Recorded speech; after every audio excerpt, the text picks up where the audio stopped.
Hello guys, welcome back to the channel, the Manga Man here, and today we're talking about Black Clover chapter 302 and 303.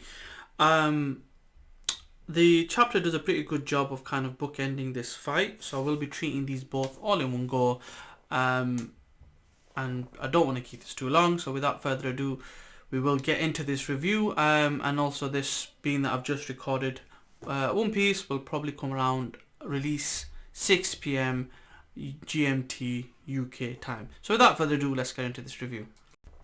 So, chapter 302 and 303. Like I said in the intro, it really does a good job of kind of bookending this segment of the fight with Vanica and Megicula. It kind of wraps things up a little bit, so that next chapter we can either have a bit more of a consolation or conversation and between the two characters, Noelle and Nozelle, and then hopefully we can move on to what's going on with Zenon.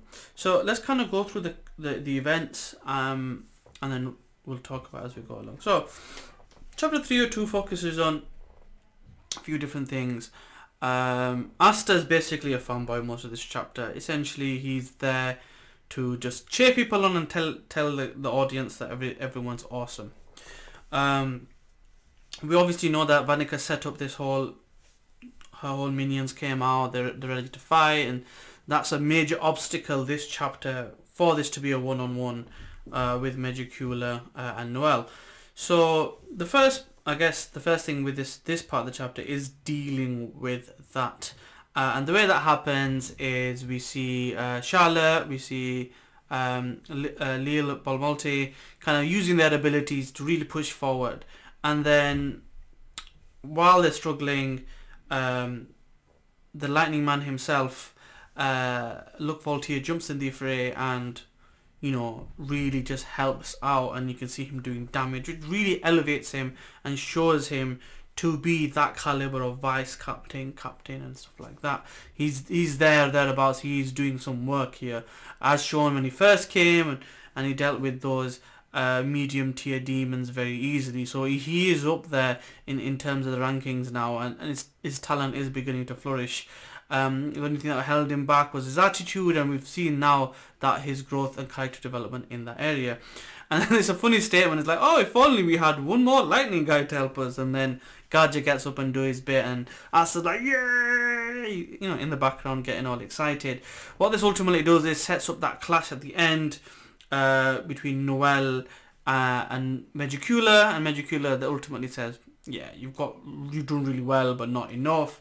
And she looks like she's going down, and then we see Nozelle's appearance.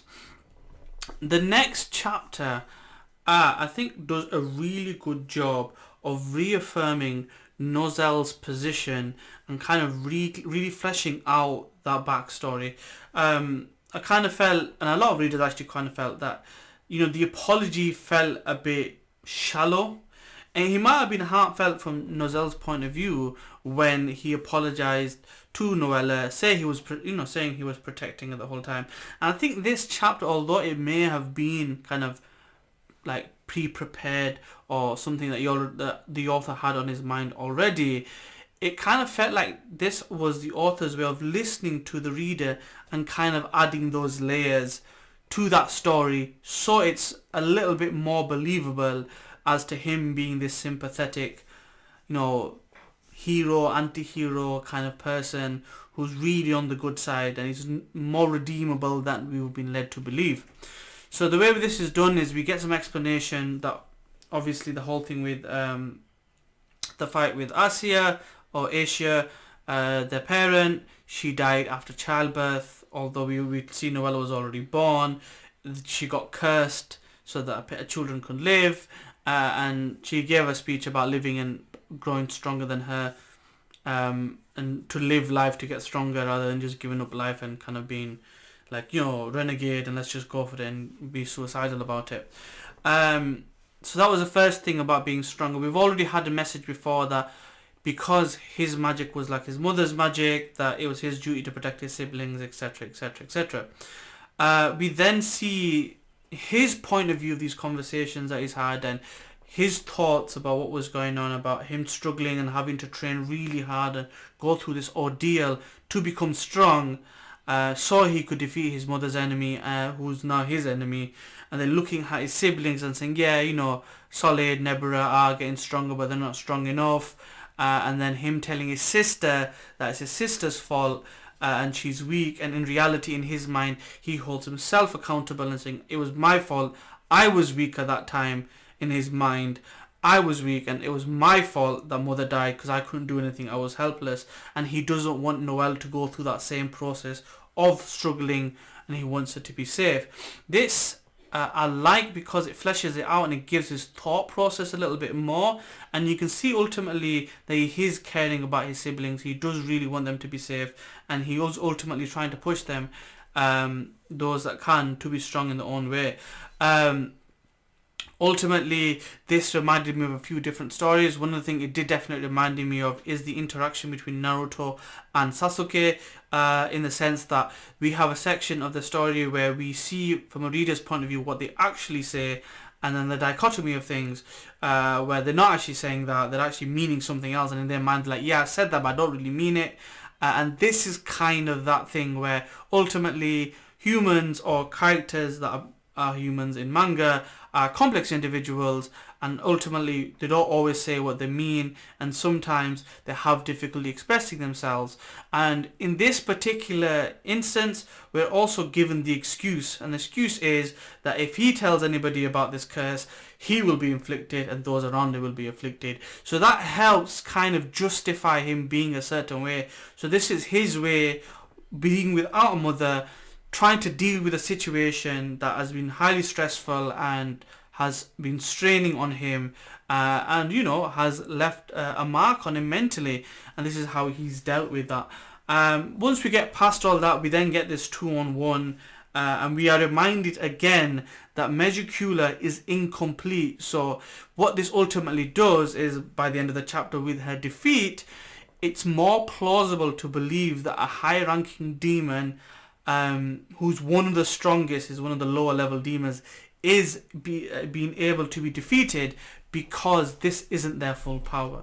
And what that ultimately means, there is still a scalability, there is still a threat. So when the ultimate demon comes out, as and when that does happen, that it's still going to be a struggle to defeat that person. So they've not all of a sudden become so powerful that they now can take on, you know, Lucifer or Satan or whatever. So that's or Lucifero. So that's important to bear in mind, that is, we are reminded as readers that basically this is the incomplete form of Megica, and obviously when a complete form of the high level demon comes, different scale.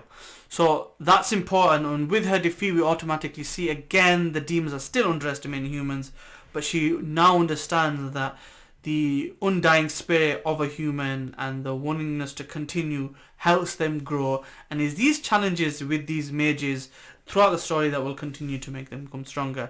At the end, with a destruction, we get to see a kind of an embrace, a kind of a sad moment, kind of to wrap up this battle, where essentially we see that the final regret was ultimately that Nozelle should have helped her become stronger with him. They could have become stronger together. And then the final embrace at the end, where the soul of the mother, Acier, is saying, you know, you've become stronger. And then that's how the chapter ends. So it's a nice, wholesome moment. Still a bit sad being that she's dead, but it's good to see that kind of re-establishing of a relationship, or reaffirming of a relationship, now that this big thing that kind of kept Nozelle in his ways has been resolved. And then hopefully we can move on to more things, whether it's more of a dialogue or setting up the battle with Zenon. And that is pretty much the chapter and my thoughts of it. Leave, as always, your comments below. Like, comment, share and subscribe. Again, this will come at 6 PM. All timestamps will be below. And I'll see you next time. Peace.